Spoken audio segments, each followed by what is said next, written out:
வணக்கம். இது அதிர்வின் இன்றைய பிரதான செய்திகள். முதலில் தலைப்புச் செய்திகள். வீடு முழுவதும் அலசி ஆராய்ந்த போலீசார். வீட்டுத் தோட்டத்தில் அலங்கார பாறைகளாக அடுக்கி வைக்கப்பட்டிருந்த போதைப்பொருள் மூலகம் சிக்கியது மற்றுமொரு சம்பவம்.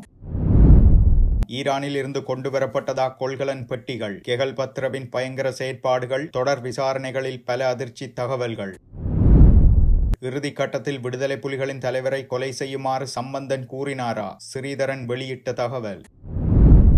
சூடுபிடிக்கும் செம்மணி விவகாரம். உண்மைகளை உடைக்க உள்ள சோமரத்ன சந்திக்க திட்டமிடும் தரப்பு.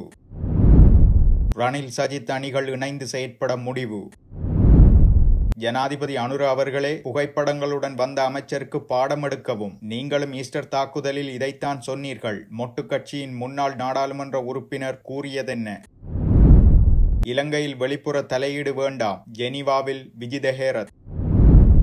ஐஸ் போதைப்பொருளுடன் போதையில் வாகனம் செலுத்திய சாரதி. ஆபத்தாக மாறவிருந்த எரிபொருள் தாங்கி வாகனம். யாழில் சம்பவம். செய்திகளை உடனுக்குடன் அறிந்து கொள்ள அதிர்வு சேனலை லைக் மற்றும் சப்ஸ்கிரைப் செய்து கொள்ளுங்கள். இனி தொடர்வென விரிவான செய்திகள். குற்ற கும்பல்களின் தலைவர்களில் ஒருவரான கெகல் பத்ர பத்மே உள்ளிட்டவர்களால் நுவரெலியாவில் ரகசிய இடத்தில் ஐஸ் போதைப்பொருள் தயாரிக்கப்பட்டு நாடு முழுவதும் விற்பனை செய்துள்ளதாக விசாரணைகளில் தெரிய வந்துள்ளது. எனினும் பத்மே உள்ளிட்ட குழுவால் இலங்கையில் உற்பத்தி செய்யப்படும் ஐஸ் போதைப் பொருட்கள் வெளிநாடுகளில் இருந்து இறக்குமதி செய்யப்படும் ஐஸ் போதைப் பொருட்களை போன்று தரம் வாய்ந்தவை அல்ல என்பதை போலீசார் தெரிவித்துள்ளனர். பல சந்தர்ப்பங்களில் நாட்டில் ஐஸ் போதைப் பொருட்களை அவர்கள் தயாரித்திருந்தாலும் அவற்றை சரியான தரத்திற்கு கொண்டுவர முடியாத நிலை காணப்பட்டுள்ளது. இதற்கிடையில் பேலியகுடை குற்றப்பிரிவு அதிகாரிகளால் மித்தேனிய தலாவ பகுதியிலும் தங்காலை பகுதியிலும் மறைத்து வைக்கப்பட்டிருந்த ஐஸ் போதைப் பொருளை தயாரிக்க பயன்படுத்தப்பட்டதாக சந்தேகிக்கப்படும் கிட்டத்தட்ட 50,000 கிலோகிராம் ரசாயனங்கள் பறிமுதல் செய்யப்பட்டிருந்தன. விசாரணைகளில் இந்த ரசாயன பொருட்கள் முன்னாள் ஸ்ரீலங்கா பொதுஜன பெரமுன பிரதேச சபை உறுப்பினர் சம்பத் மானம்பேரி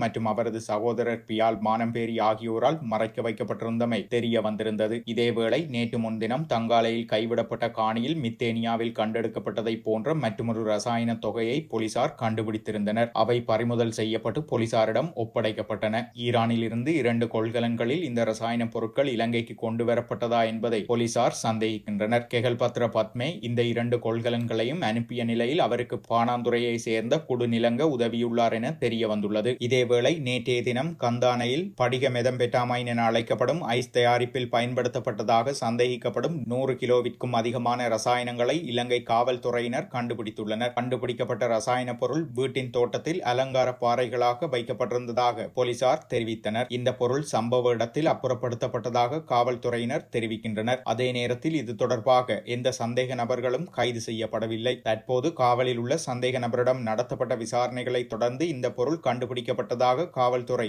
மேலும் தெரிவித்துள்ளது.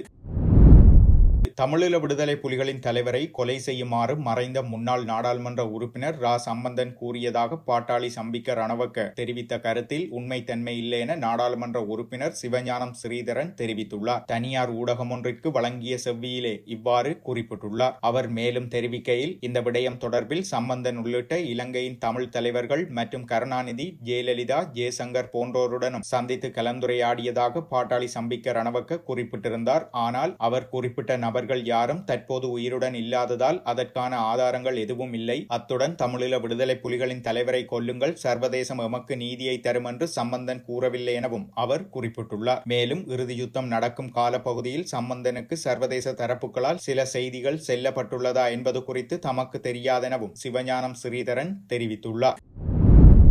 ஐஸ் போதைப்பொருள் ரசாயனங்கள் கொண்டு வந்தமை தொடர்பில் சில புகைப்படங்களை காண்பித்து பிரதியமைச்சர் சுனில் வட்டகல தெரிவித்த கருத்து விசாரணை அதிகாரிகளை அவமானப்படுத்துவதாக உள்ளதென ஸ்ரீலங்கா பொதுஜன பெரமுனவின் முன்னாள் நாடாளுமன்ற உறுப்பினர் சஞ்சீவ எதிரிமான் தெரிவித்துள்ளார். உள்ளூராட்சி தேர்தலில் 9,000 பேரை நாம் கட்சியில் போட்டியிட இணைத்துக் கொண்டோம். அவ்வாறான நிலையில் இச்சம்பவங்கள் தொடர்பாக ஆராய்ச்சி செய்வது கடினமானதாகும். அவர் எமது கட்சியில் உள்ளூராட்சி தேர்தலில் போட்டியிட்டவராவார். சம்பவம் நடந்த நிமிடத்தில் கட்சியின் செயலாளரால் அவர் நீக்கப்பட்டுள்ளார். இவ்வாறான செயற்பாடுகளுக்கு எமது கட்சி துணை போனதுமில்லை. அத்துடன் அவ்வாறானவர்களை காப்பாற்றப் போவதுமில்லை. ஈஸ்டர் தாக்குதலில் சம்பந்தப்பட்ட இப்ராஹிம் அவரின் 2 மகன்களும் தற்கொலையாளிகளாக உயிரை மாய்த்து கொண்டனர். அவர் தேசிய மக்கள் சக்தியின் தேசிய பட்டியலில் உறுப்பினராக இருந்தவர். அவ்வாறான ஒரு நிகழ்வாகவே நான் இதையும் பார்க்கிறேன். அது தொடர்பில் அன்று ஜனாதிபதி அனுரகுமார திசாநாயக்கவும் நான் மேற்குறிப்பிட்ட கருத்தையே தெரிவித்திருந்தார். அது தொடர்பில் அன்று ஜனாதிபதி அனுரகுமார திசாநாயக்கவும் நான் மேற்குறிப்பிட்ட கருத்தையே தெரிவித்திருந்தார். தெரிவித்திருந்தார். ஆதலால் ஜனாதிபதி அவர்களே இவ்விடயம் தொடர்பில் பிரதி அமைச்சர் சுனில் வட்டகலவுக்கு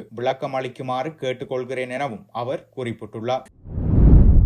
கிருசாந்தி படுகொலை வழக்கின் மரண தண்டனை கைதியாக உள்ள சோமரத்ன ராஜபக்சவை காணாமல் போனவர்கள் தொடர்பான அலுவலகம் மீண்டும் சந்திப்பது குறித்து கலந்துரையாடப்படுகிறது. இதேவேளை செம்மணி மனித படுகொலை தொடர்பில் இதுவரையில் வெளிப்படுத்தாத விடயங்களை சகல ஊடகங்களுக்கும் சர்வதேச சமூகத்திற்கும் நீதித்துறைக்கும் வெளிப்படுத்த உள்ளதாக சோமரத்ன ராஜபக்சவின் மனைவி தெரிவித்துள்ளார். கடந்த ஜூலை மாதம் ஜனாதிபதிக்கு அனுப்பி வைக்கப்பட்ட கடிதம் தொடர்பில் இதுவரையில் எந்தவொரு பதிலும் கிடைக்காததன் காரணமாக சோமரத்ன ராஜபக்ச மீண்டும் தனது மனைவியின் ஊடாக கடந்த வாரம் ஜனாதிபதிக்கு மற்றொரு கடிதத்தை அனுப்பி வைத்துள்ளார். அக்கடிதத்தில் கிருசாந்தி குமாரசுவாமி படுகொலை விவகாரத்தில் தனது வகிபாகம் தான் உள்ளடங்கலாக மரண தண்டனை விதிக்கப்பட்ட ஏனைய 5 இராணுவத்தினரும் திட்டமிட்டு சிக்க வைக்கப்பட்டமை, அதேபோன்று செம்மணி மனித படுகொலை தொடர்பில் இதுவரையில் வெளிப்படுத்தாத விடயங்களை சகல ஊடகங்களுக்கும் சர்வதேச சமூகத்திற்கும் நீதித்துறைக்கும் வெளிப்படுத்துமாறு தனது கணவரான சோமரத்ன ராஜபக்ச வழங்கிய ஆலோசனைக்கு அமைவாக அவ்வெளிப்படுத்தல்களை செய்வதற்கு நடவடிக்கை எடுக்கவிருப்பதாகவும் தெரிவிக்கப்பட்டுள்ளது.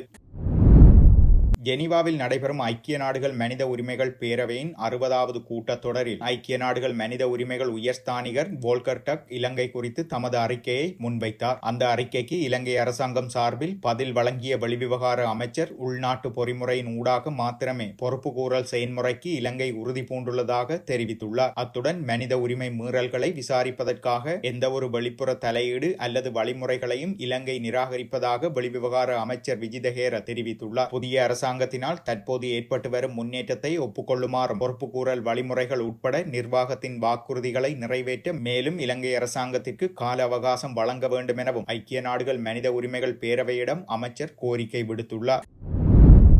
எரிபொருள் தாங்கியின் சாரதி ஐஸ் போதைப் பொருளுடன் போதையில் வாகனத்தை செலுத்தியதால் நேற்றைய தினம் சாவகச்சேரி போலீசாரினால் கைது செய்யப்பட்டுள்ளார். சாவகச்சேரி போலீஸ் பிரிவுக்குட்பட்ட சங்குப்பட்டி பகுதியில் சாவகச்சேரி போலீசார் நேற்று மதியம் மேற்கொண்ட வீதி சோதனை நடவடிக்கையின் போது ஐஸ் போதைப் பொருளுடன் மேற்குறித்த எரிபொருள் தாங்கி சாரதி கைது செய்யப்பட்டுள்ளார். முத்துராஜவெல பகுதியில் இருந்து யாழிற்கு எரிபொருள் ஏற்றி வந்த எரிபொருள் தாங்கியினை யாழ் மன்னார் வீதியில் சங்குப்பட்டி பாலத்திற்கு அண்மையில் சோதனையிட்ட போது சாரதியிடமிருந்து ஐஸ் மற்றும் அவற்றிற்கு பயன்படுத்தப்படும் பொருட்கள் கைப்பற்றப்பட்டதுடன் சாரதி கைது செய்யப்பட்டு மருத்துவ பரிசோதனைக்கு உட்படுத்திய நிலையில் சாரதி ஐஸ் மற்றும் கஞ்சா பயன்படுத்திய நிலையில் வாகனத்தை செலுத்தியமை உறுதி செய்யப்பட்டுள்ளதாக போலீசார் தெரிவித்துள்ளனர். கைது செய்யப்பட்ட நபரை இன்றைய தினம் செவ்வாய்க்கிழமை சாவகச்சேரி நீதிமன்றத்தில் முற்படுத்த நடவடிக்கைகள் எடுக்கப்பட்டுள்ளதாக சாவகச்சேரி போலீசார் தெரிவித்துள்ளனர்.